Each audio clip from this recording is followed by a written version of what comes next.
My kids thought I was poor. They were about to learn the most expensive lesson of their lives. When my daughter Beth said, "Dad, you're just a broke old janitor who can't even afford his own apartment," I calmly folded my hands and smiled. By Christmas morning, she had lost her house, her job, and her husband's respect. And that was just the beginning. For 37 years, I had quietly cleaned the offices of Patterson and Associates, the most prestigious law firm in our county. What Beth didn't know was that I hadn't just been emptying trash cans. I had been listening, learning, and building relationships that would prove more valuable than any inheritance. They thought they were dealing with a simple maintenance worker who they could manipulate and discard. They were about to learn that wisdom, patience, and 3 decades of legal knowledge make for a very dangerous combination. Justice must be restored and arrogance punished. You won't believe what I did next. Before we continue, please subscribe to the channel and let us know where you're listening in the comments. My name is Harold Hank Whitmore, and for the better part of 4 decades, I thought I was living the American dream. After my wife Patricia died when our kids were teenagers, I worked 3 jobs to keep Beth and Trevor in their suburban life. I cleaned offices at night, worked construction during the day, and did lawn care on weekends. Every penny went to their college funds, their cars, their spring break trips, and eventually their weddings. When Beth married Kevin, a hotshot real estate agent, I took out a second mortgage to help with their down payment. When Trevor started his marketing company, I cashed in my small retirement fund to give him startup capital. "Dad, you're amazing," Beth used to say. "We'll pay you back when we're successful." That was 7 years ago. These days, Beth lived in an $800,000 home with a 3-car garage, while I rented a studio apartment above Murphy's Diner. Trevor drove a BMW and vacationed in Cabo twice a year, while I caught the bus to work. But I never complained. Seeing my children succeed felt like the greatest achievement of my life. The warning signs started small. Beth stopped inviting me to family dinners. Trevor would check his phone constantly when we met for coffee. When I asked about visiting my grandchildren, there was always an excuse. Too busy, kids had activities, maybe next week. Then came Thanksgiving. I showed up at Beth's house with my traditional green bean casserole, the same recipe Patricia used to make. But instead of the warm welcome I expected, Beth met me at the door with crossed arms. "Dad, we need to talk," she said, not even inviting me inside. Kevin appeared behind her, wearing a smug expression that made my stomach turn. "Hank, we've been discussing this as a family," he began, "and we think it's time you learn some independence." "Independence?" I asked, confused. Beth jumped in. "You're too dependent on us, Dad. Always calling, always wanting to visit. Kevin thinks it's unhealthy." My chest tightened. "I just want to spend time with my family." "That's exactly the problem," Kevin said. "You need to build your own life instead of clinging to ours." Trevor pulled up at his BMW just then, and I hoped, he might defend me. Instead, he walked over and stood with his sister and brother-in-law. "Dad, we love you," Trevor said, "but you need to understand that we're adults now. We can't be responsible for your social life." The words hit me like a physical blow. I never asked you to be responsible for anything. I just wanted to be part of your lives. Beth's expression hardened. "Look, Dad, the truth is you embarrass us sometimes. Our friends ask what our father does, and we have to tell them you're a janitor who can't even afford his own place. A janitor who sacrificed everything for you," I said quietly. Kevin laughed, actually laughed. "That was your choice, Hank. We didn't ask you to stay in a dead-end job forever. Maybe if you had some ambition," Beth added, "some drive to better yourself, we could respect you more." The world seemed to tilt. These were my children, the babies I had rocked to sleep, the teenagers I had cheered at every game, the young adults I had supported through every crisis. "I think you should go, Dad," Trevor said. "We're having dinner with Kevin's parents tonight anyway." As I stood there holding my untouched casserole, looking at my children's cold faces, something inside me shifted. Not anger, something much calmer and more dangerous. "You're right," I said with a smile that surprised even me. "I should definitely work on bettering myself." They thought they had one. They had no idea what they had just started. The next morning, I went to work at Patterson and Associates like I had every weekday for 37 years. But this time, I wasn't just going through the motions of emptying wastebaskets and mopping floors. You see, when you're invisible to people, which janitors often are, you hear things. Important things. And when you work for the county's top law firm for nearly 4 decades, you learn things too. As I cleaned attorney Patricia Morrison's office, yes, she had the same name as my late wife, I couldn't help but notice the real estate documents scattered across her desk. Morrison handled most of the firm's property law, and she was notorious for leaving sensitive files out while she stepped away. That's when I saw it. Whitmore property dispute urgent. My hands froze on the vacuum handle. Whitmore is a common enough name, but the address listed made my blood run cold. 847 Maple Creek Drive. Beth's house. I looked around quickly, then took a closer look at the document. It was a foreclosure notice dated 3 weeks ago. But that wasn't the shocking part. The shocking part was the reason for foreclosure. Kevin had been taking cash advances against the mortgage to fund failed real estate investments. They were $180,000 behind on payments. My daughter and son-in-law were about to lose everything, and they had been hiding it while treating me like garbage. But it got worse. The file contained correspondence between Kevin and his business partner, outlining a scheme to flip properties using fraudulent appraisals. There were also bank statements showing Kevin had been skimming money from his clients' escrow accounts. I stood there in that empty office, holding evidence that my son-in-law was a criminal and my daughter was either an accomplice or a fool. Either way, they were weeks away from losing the house I had helped them buy. That's when the second revelation hit me. 3 months ago, Trevor had asked me to co-sign a business loan for his marketing company. I had agreed, despite not understanding the paperwork fully. Now, looking at a copy of that loan agreement in Morrison's file, I realized Trevor had listed my income as $95,000 per year, more than triple what I actually made. My son had committed loan fraud using my name. But the biggest shock came from a handwritten note clipped to Trevor's file. Father reportedly owns significant property investments per client statement. Verify before approving. Property investments? I had never owned anything but my tiny apartment and an old pickup truck. That's when it all clicked into place. My children hadn't just been ungrateful.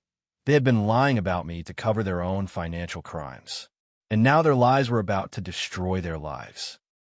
I carefully photographed every document with my phone, returned everything to its exact position, and finished my cleaning duties with the methodical precision of a man who had just discovered his life's greatest purpose. They wanted me to better myself? Perfect. It was time to show them exactly how much I had learned in 37 years of being invisible. What my children didn't know was that being a janitor at Patterson & Associates for 37 years had given me an education that no college could provide. I had cleaned the offices of divorce attorneys, criminal lawyers, tax specialists, and fraud investigators. I had listened to thousands of conversations, seen countless documents, and absorbed decades of legal strategy. More importantly, I had built relationships. The attorneys treated me well because I was reliable, discreet, and had literally been there longer than most of them. When young lawyers pulled all-nighters, I brought them coffee. When senior partners dealt with sensitive cases, they trusted me to maintain confidentiality. I wasn't just the janitor. I was part of the furniture, invisible but essential. That weekend, I began my investigation. First, I visited the county clerk's office, where my friend Dorothy had worked for 28 years. "Hank," she greeted me warmly. "What brings you here on a Saturday?" "Just curious about some property records," I said casually. "My kids have been talking about their investments, and I want to understand what they're up to." Dorothy, always eager to help, pulled up Kevin's real estate transactions. What I found was staggering. Over the past 2 years, Kevin had purchased 17 properties using fraudulent loan applications. He had been listing fake rental income, inflated property values, and in several cases had forged documents. But Trevor's situation was even worse. His marketing company existed only on paper. The major clients he bragged about were shell companies he had created. The business loan he had used my name for? He had used it to lease a BMW and rent an expensive downtown office to maintain his image. Both of my children were living completely fraudulent lives, funded by criminal activity. Sunday morning, I made coffee and sat down with a legal pad, something I had learned from watching the attorneys over the years. I began documenting everything systematically. Then I made a decision that would change everything. I called attorney Patricia Morrison at her home number, which I knew from years of taking messages for her. "Patricia, this is Hank from the office. I'm sorry to bother you at home, but I need legal advice about a family matter." There was surprise in her voice. "Hank, of course, what's going on?" I explained the situation carefully, truthfully, and with the kind of detail that only comes from 37 years of watching legal professionals work. Patricia was quiet for a long moment. Then she said something that chilled me. "Hank, what you're describing isn't just family drama. This is organized financial crime. And if they've been using your identity for loan fraud, you could be criminally liable. What should I do?" "Come to my office Monday morning at 7 a.m. before anyone else arrives. Bring everything you've documented. And Hank, you're not just a janitor anymore. You're a witness to federal crimes and quite possibly a victim of identity theft." That night, I couldn't sleep. For 37 years, I had thought my greatest achievement was raising successful children. Now I was learning that my children were criminals who had used and betrayed me in ways I couldn't have imagined. But I wasn't angry anymore. I was focused. What they didn't know was that wisdom and patience are far more powerful than youth and arrogance. And I was about to prove it. Monday morning at 7 a.m., I sat across from Patricia Morrison in her pristine office, but this time I wasn't there to empty the trash. I was there as her client. Patricia reviewed my documentation with the sharp focus of a prosecutor, which I learned she had been before joining Patterson and Associates. Every few minutes, she would look up at me with increasing amazement. "Hank, in 30 years of practice, I've never seen such thoroughly documented evidence prepared by someone without legal training. You've essentially built a federal case." "I had good teachers," I said, gesturing around the office. 37 years of watching the best lawyers in the county." She smiled grimly. "Well, your children picked the wrong man to betray. Here's what we're dealing with. Kevin alone is looking at 15 to 20 years in federal prison. Trevor's crimes carry similar penalties. And the fact that they used your identity makes this a multi-jurisdictional case. What are my options?" Patricia leaned back in her chair. "Legally, you have several paths. You can report them immediately to federal authorities. You can pursue civil litigation for damages, or," she paused, "you can give them an opportunity to make this right. What would you recommend?" "Normally, I'd say report it immediately. But this is your family, and I know you, Hank. You're not vindictive. So I'm going to suggest something unprecedented." She pulled out a legal pad and began sketching a strategy that was as elegant as it was devastating. "We're going to give them exactly 30 days to voluntarily surrender to authorities and make full restitution to their victims. If they comply, we'll recommend reduced sentences. If they don't, what happens if they don't?" Patricia's expression hardened. "Then we destroy them completely and legally." Over the next hour, she outlined a plan that was both sophisticated and foolproof. "The beauty of this approach," Patricia explained, "is that it's entirely legal and completely devastating. Your children have built their entire lives on fraud. When that foundation crumbles, everything collapses. But I'm giving them a chance to make it right. Absolutely. We'll present them with a formal settlement offer. If they accept responsibility, cooperate fully, and make restitution, we'll work with prosecutors for reduced sentences. If they refuse," Patricia handed me a folder thick with legal documents. "Then we execute phase 2 through 4 simultaneously. Their lives as they know them end immediately." I looked at the documents, formal, professional, devastating in their precision. This wasn't revenge. It was justice administered with surgical precision. "There's one more thing, Hank," Patricia said. "I spoke with the firm partners this morning. They're offering you a position as our investigations coordinator. Full-time, $65,000 per year, health benefits, and a retirement plan." "What?" "You've demonstrated investigative skills that most private detectives don't possess. We want to hire you officially for the work you've been doing unofficially for 37 years. The irony was perfect. My children had called me a broke old janitor with no ambition. In 30 days, I would be earning more than either of them ever had legally while they faced federal prison time. What they didn't know was that betraying me hadn't just made them criminals. It had created their most dangerous enemy. A man with nothing left to lose, everything to gain, and 37 years of legal knowledge to guide his every move. The war was about to begin, and I had already won. Wednesday morning, I did something I hadn't done in 37 years. I wore a suit to work. Not to clean offices, but to deliver legal documents as Patricia Morrison's official client and soon-to-be colleague.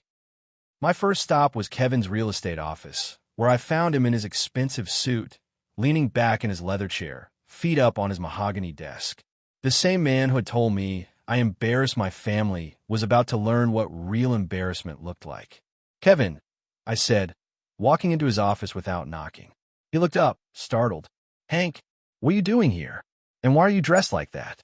I placed a thick legal envelope on his desk.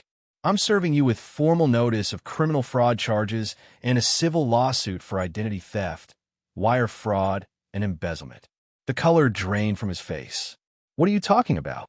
"I'm talking about the $180,000 you stole from client escrow accounts. I'm talking about the 17 properties you purchased using fraudulent loan applications. I'm talking about the forged documents, the fake income statements, and the money laundering operation you've been running for 2 years." Kevin's hands were shaking as he opened the envelope. "You don't understand business, old man. This is just aggressive accounting? Creative financing." I smiled. "Kevin, I've been listening to lawyers discuss financial crimes for 37 years. I know exactly what this is." I leaned forward, placing both hands on his desk. "You have 30 days to voluntarily surrender to federal authorities and make full restitution to your victims. If you do, my attorney will recommend reduced sentences." "Your attorney?" Kevin laughed nervously. "You can't afford an attorney. Actually, Patricia Morrison of Patterson & Associates is representing me pro bono. You know, the same firm where I work? The same firm that has copies of all your fraudulent transactions." Kevin's jaw dropped. "You work there?" "For 37 years. The funny thing about being invisible, Kevin, is that people forget you're listening and learning and documenting." I straightened up and headed for the door. "Oh, and Kevin, you might want to call Beth. She's going to have a very interesting morning." 30 minutes later, I was standing in the lobby of Trevor's downtown office building, the one he rented with my fraudulent loan money. The receptionist, a young woman named Ashley who had always been kind to me during Trevor's rare family visits, looked confused. "Mr. Whitmore, are you here to see Trevor?" "I am." "And Ashley, you might want to start looking for a new job." Trevor's office was all glass and chrome, designed to impress clients who didn't exist. My son sat behind a desk that cost more than my annual rent, wearing a $500 shirt bought with stolen money. "Dad," he stood up, genuinely shocked. "What are you doing here?" I placed his legal envelope on the glass desk. "Learning independence, son, just like you taught me." Trevor opened the envelope, and his face went white as he read. "This is insane. You can't sue your own family." "You're right," I said calmly. "But I can sue criminals who happen to share my DNA. And I can certainly report them to the FBI when they use my identity to commit federal crimes." "Dad, listen." "No, you listen." My voice remained calm, but Trevor had never heard this tone from me before. "You used my name to secure a $75,000 business loan based on fraudulent income statements. You created fake companies to simulate business activity. You've been living a complete lie funded by criminal activity." Trevor sat down heavily. "How did you find out?" "The same way I've learned everything important in my life, by paying attention and working hard. 2 things you've never tried." I pulled out my phone and showed him a photo. "This is my new office at Patterson & Associates. I start Monday as their investigations coordinator. $65,000 a year, health benefits, retirement plan." Trevor stared at the photo, confused. "I don't understand. You call me a broke old janitor with no ambition. Turns out, 37 years of watching lawyers work has taught me a few things, including how to build federal criminal cases." I leaned across his fake desk. "You have 30 days, Trevor. Voluntary surrender and full restitution, or we move to phase 2. "What's phase 2? I smiled. You'll find out in 31 days if you choose poorly. As I walked out his office, I could hear Trevor frantically dialing his phone. By the time I reached the parking garage, both my children were probably calling each other in a panic. But the best part of my day was still ahead. At 3 p.m., I stood outside Willowbrook Elementary School, waiting for my granddaughter Sophie to get out of class. When she saw me, her face lit up the way it used to before Beth started limiting my visits. "Grandpa Hank." She ran into my arms. "Hello, sweetheart. How would you like to have dinner with your grandpa tonight?" "Can I?" "Mommy said you were too busy with work." I hug her tight. Mommy was wrong about a lot of things, but I'm never too busy for you. That evening, as Sophie and I shared ice cream sundaes at Murphy's Diner, my phone buzzed constantly with frantic calls from Beth and Trevor. I let every single one go to voicemail. Justice had been served its first course, and I was just getting started. By Friday morning, the local business community was buzzing with rumors. Kevin's real estate license had been suspended pending investigation. Trevor's business registration had been revoked. And somehow, word was spreading that Hank Whitmore, the quiet janitor everyone barely noticed, was the man behind it all. I was having coffee at Murphy's Diner when Beth burst through the door, her face red with anger and desperation. Half the town turned to watch as she stormed over to my booth. "Dad, what have you done?" she hissed, sliding into the seat across from me. "Good morning, Beth." "Coffee. Don't play games with me." Kevin lost 3 major deals yesterday because of fraud allegations. Trevor's clients are canceling contracts. Our friends won't return our calls. I sip my coffee calmly. "That's interesting. I wonder why that might be happening." "You know exactly why." She leaned forward, lowering her voice. "Call off your lawyer. Drop the charges. We're family." "Are we?" I asked. "Because family members don't usually call each other broke old janitors who embarrass them." Beth's eyes filled with tears, but I could see the calculation behind them. "Dad, I was upset. Kevin was stressed about work, and I took it out on you." "I am sorry." "What kind of stress was Kevin under?" She hesitated. "Just business pressures." "Beth, I know about the foreclosure notice. I know about the embezzled escrow funds. I know about the fraudulent property flips. The question is, do you know?" Her face went pale. "I don't know what you're talking about." I pulled out a folder and placed several documents on the table. These are bank statements showing that Kevin has stolen $180,000 from client accounts. These are loan applications where he forged income statements. This is the foreclosure notice on your house. Beth stared at the papers, her hands trembling. "This can't be real." "It gets better," I continued. "Trevor used my identity to secure business loans for a company that doesn't exist.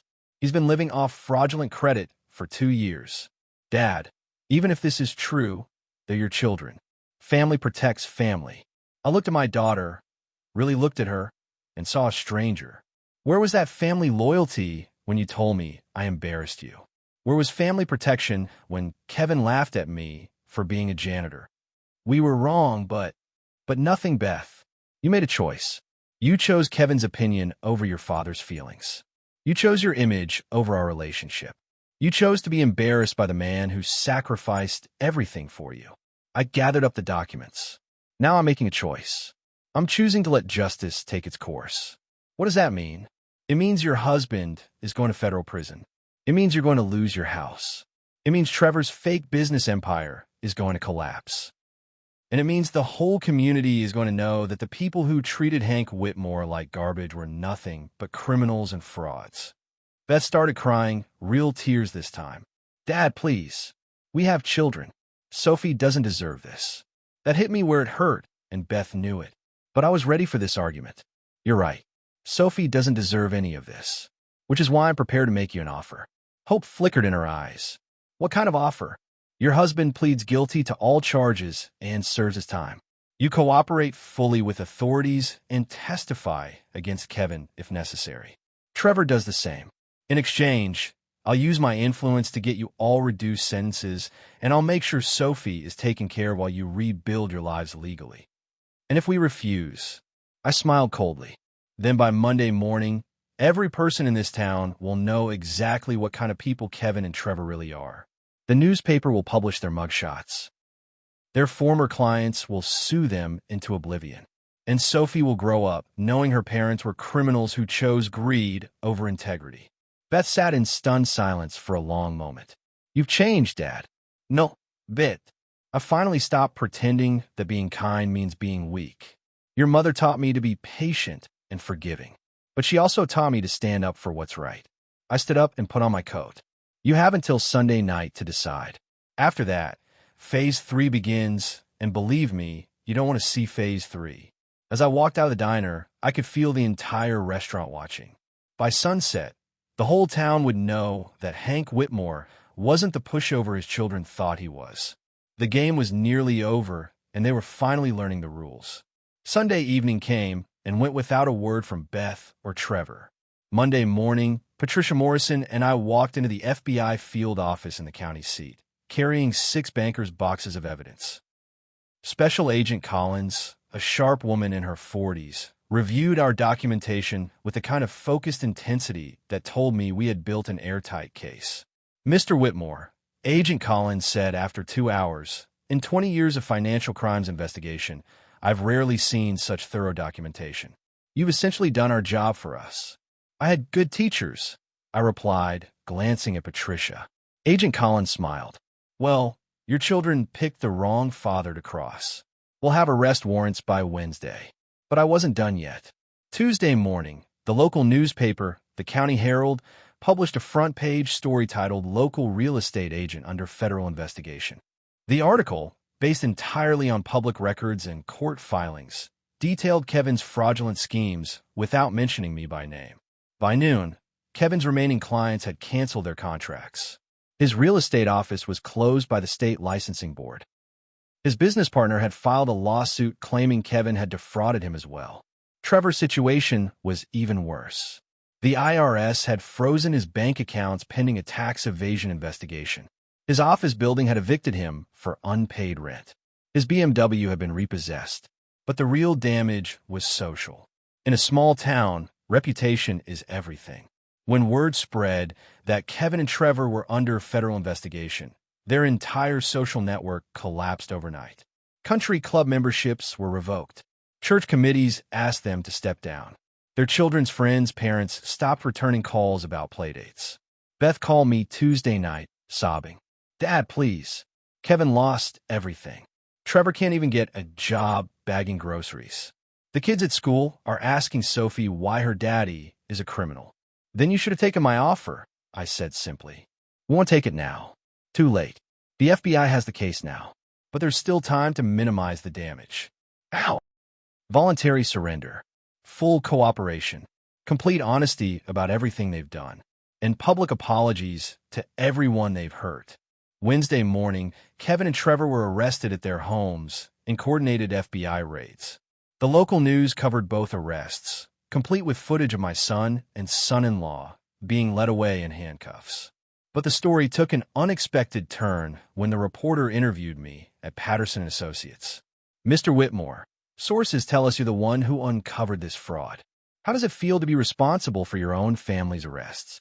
I looked directly into the camera. It feels like justice. For 37 years, I worked multiple jobs to support my children. I sacrificed my own comfort, my own future, my own dreams to give them opportunities. And when they succeeded, they decided I was an embarrassment to be hidden away. The reporter nodded. What would you say to them now? I'd say that character isn't built by what you have. It's revealed by how you treat people who can't fight back. They thought they were dealing with a weak old man who would disappear quietly. They were wrong. The interview aired that evening on all 3 local stations. By Thursday morning, the video had gone viral on social media. Comments poured in from around the country. Finally, someone stood up to ungrateful children. This is how you handle family bullies. Respect your elders. They might be smarter than you think. Friday afternoon, I got a call from Patricia. Hank, you need to see the news. Kevin had been released on bail and immediately held a press conference outside the courthouse. Standing beside a lawyer I didn't recognize, he looked haggard and desperate. My father-in-law, Harold Whitmore, has orchestrated a vindictive campaign against my family, Kevin announced to the cameras. This is an old man's revenge fantasy, not a pursuit of justice. The reporter asked, Are you denying the charges? Kevin hesitated. I'm saying that family disputes should be handled privately, not through federal prosecutors. But Trevor's lawyer took a different approach. That same evening, Trevor held his own press conference. I take full responsibility for my actions, Trevor said, reading from a prepared statement. I made serious mistakes driven by pride and financial pressure. My father, Harold Whitmore, is a good man who didn't deserve to be treated the way we treated him. I'm prepared to face the consequences of my choices. The contrast was stark and telling. Kevin was still lying and blaming others. Trevor, finally, was accepting responsibility. That night, Beth called me one last time. Dad, I want you to know that whatever happens, I understand why you did this. Kevin won't admit it, but Trevor is right. We were wrong. We were cruel, and you didn't deserve it. For the first time in months, I heard my daughter's real voice. Not the entitled woman she had become, but the little girl I had raised. I love you, Beth. I always have. That's why this hurts so much. I know, Dad. I love you too. It wasn't forgiveness, not yet, but it was a beginning. 3 weeks later, I was in my new office at Patterson & Associates, reviewing case files for my first official investigation when my secretary buzzed me. Mr. Whitmore, there's a Kevin Brennan here to see you. He says it's personal. I looked up from my desk, taking in my new reality. My own office, my own secretary, my own cases. At 62 years old, I was finally building the career I had never had time for while raising ungrateful children. Send him in. Kevin walked into my office looking like a broken man. His expensive suits had been replaced by wrinkled khakis and a cheap polo shirt. His confident swagger was gone, replaced by the hunched shoulders of someone who had lost everything. Nice office, Hank, he said, glancing around at my diplomas, awards, and case files. Thank you. Have a seat. Kevin sat down across from my desk, and for a moment, neither of us spoke. Finally, he broke the silence. You win, he said quietly. Are you happy now? I studied my son-in-law's face. Do I look happy to you, Kevin? You should be. You destroyed my life. My marriage is over. Beth filed for divorce yesterday. I'm in prison for 5 to 7 years. My children think their father is a criminal. Your children are right. Kevin's face flushed with anger. You sanctimonious old bastard. You think you're so righteous, but you destroyed your own family to prove a point. I leaned back in my chair. I didn't destroy anything, Kevin. I exposed what was already rotten. You destroyed your own family the moment you chose crime over honest work. I was trying to provide for them. By stealing from other people? By committing fraud? By teaching your children that money matters more than integrity. Kevin slammed his hand on my desk.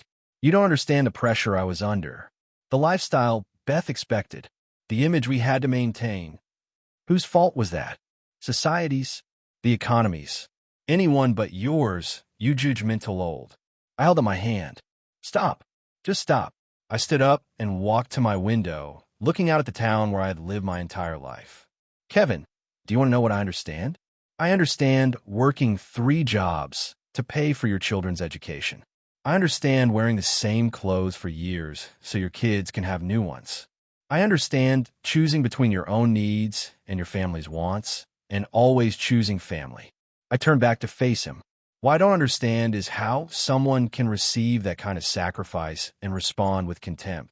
Kevin's anger crumbled, replaced by something that looked almost like shame. Beth told me you cleaned offices for 37 years. That's right. She said you worked construction during the day and did lawn care on weekends. Also right. Why didn't you ever tell us about working at the law firm? About learning legal procedures? About becoming an expert in financial crimes? I sat back down and looked at Kevin directly. Because I was a janitor, Kevin. That was my job. The fact that I was also listening, learning, and building relationships didn't change my job title. But you could have done more. Been more. I was being exactly what I needed to be. A father who prioritized his children's future over his own ambitions. Kevin stared at me for a long moment. Beth said you offered us a deal. Before the arrests. I did. Why? Because despite everything, you're still the father of my granddaughter. And because I believe in redemption more than revenge. But we didn't take it. No. You chose pride over wisdom.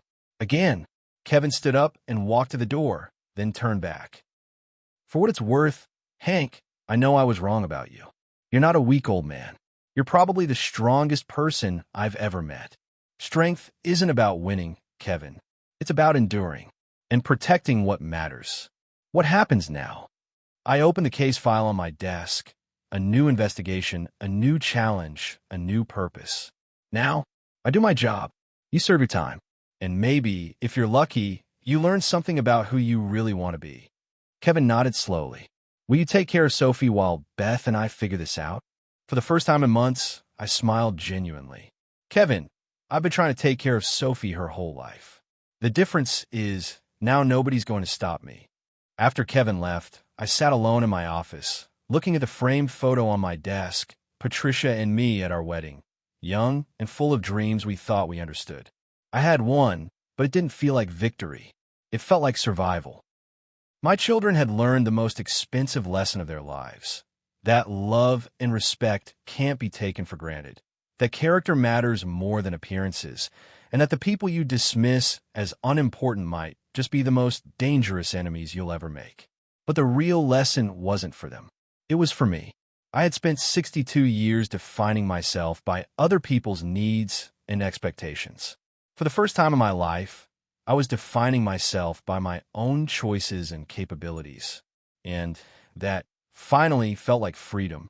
6 months later, I was sitting in the same booth at Murphy's Diner where Beth had confronted me, but everything had changed. Across from me sat my granddaughter Sophie, now living with me while her parents sorted out their legal troubles. Grandpa Hank, she said, carefully coloring in her homework worksheet. Why do people call you a hero? I looked up from my case files. I had started bringing work to the diner, and Murphy didn't mind as long as I kept ordering coffee. Do they call me that? Tommy's mom said you were brave for stopping bad guys. Are mommy and daddy bad guys? This was the conversation I had been dreading and preparing for in equal measure. Sophie, your mommy and daddy made some very bad choices, but that doesn't make them bad people. Will they go to jail? Your daddy Kevin will, yes, but your mommy is going to get help instead. Beth had taken the plea agreement I had helped Patricia negotiate. Full cooperation, complete restitution, and 2 years of supervised probation in exchange for testimony against Kevin.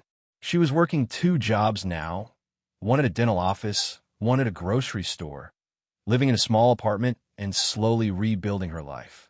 Trevor had received 3 years in federal prison, but would likely serve 18 months with good behavior. His transformation had been the most surprising part of this whole ordeal. From prison, he had written me a letter that I still carried in my wallet. Dad, I know sorry isn't enough. I know I hurt you in ways that can't be fixed with words. But I want you to know that being in here has given me time to think about the man I want to be when I get out. I want to be the man you raised me to be, not the man I became. I love you, and I'm proud to be your son, even if I haven't acted like it. Grandpa, are you sad? Sophie asked, noticing my expression. Sometimes, I admitted, but not today. Today I'm grateful. For what? For you. For my new job. For learning that it's never too late to become who you're supposed to be. The diner bell chimed, and I looked up to see Patricia Morrison entering with a folder in her hand and excitement on her face. Hank, perfect timing. She slid into the booth next to Sophie. Swatfart. How's school? Good. Grandpa Hank helps me with math now. Patricia smiled. Your grandfather is very good with numbers. She turned to me. The Henderson case just broke wide open. The evidence you uncovered led to 3 more arrests and about $2 million in recovered funds. I nodded, feeling the satisfaction that came from work well done. Any word on the victim's restitution? Full recovery plus damages. 14 families are getting their life savings back because of your investigation. This was my new reality. In 6 months, I had become Patterson and Associates' most successful investigator. My combination of legal knowledge, attention to detail, and ability to blend into any environment made me uniquely effective.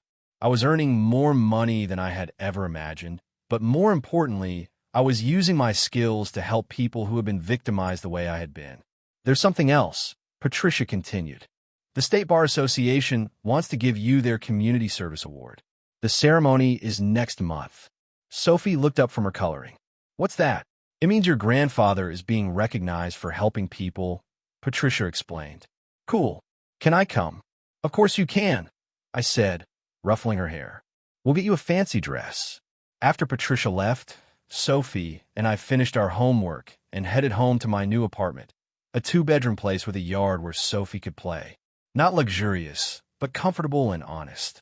That evening, as I tucked Sophie into bed, she asked the question that had been weighing on my mind for months.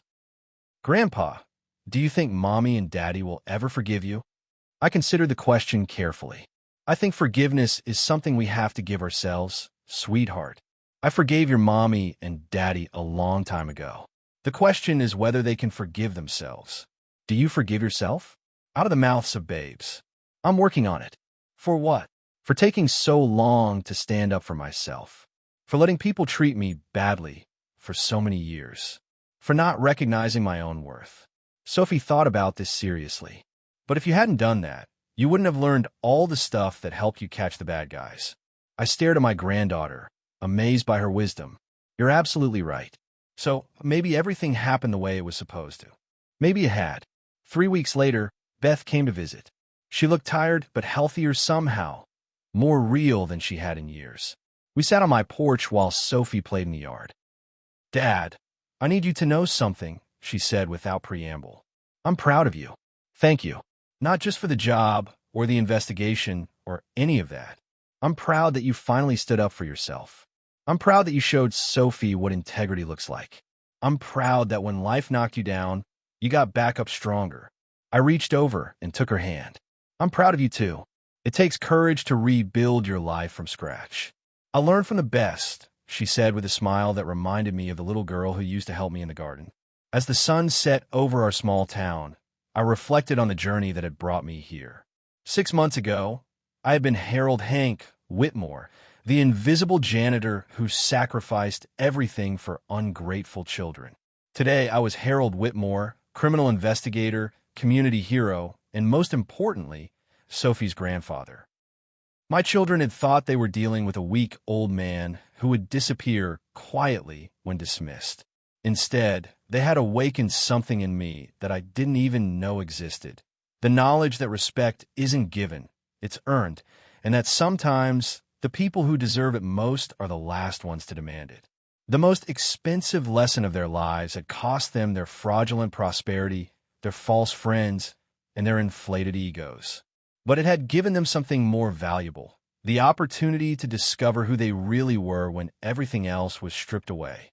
And it had given me something even more precious, the chance to finally become the man I was always meant to be. Some victories cost everything, but the best ones are worth the price. What started as a story about betrayal became a story about transformation. Harold Whitmore didn't just expose criminals. He discovered that strength comes not from what you have, but from who you choose to be when everything is taken away. Sometimes the most powerful revenge is simply refusing to disappear quietly. If this story got you thinking, go ahead and hit that like button. Don't forget to subscribe for more real stories that hit deep, and tap the bell so you don't miss what's coming next. And hey, if you know someone who needs to hear this one, share it with them. Thanks for watching.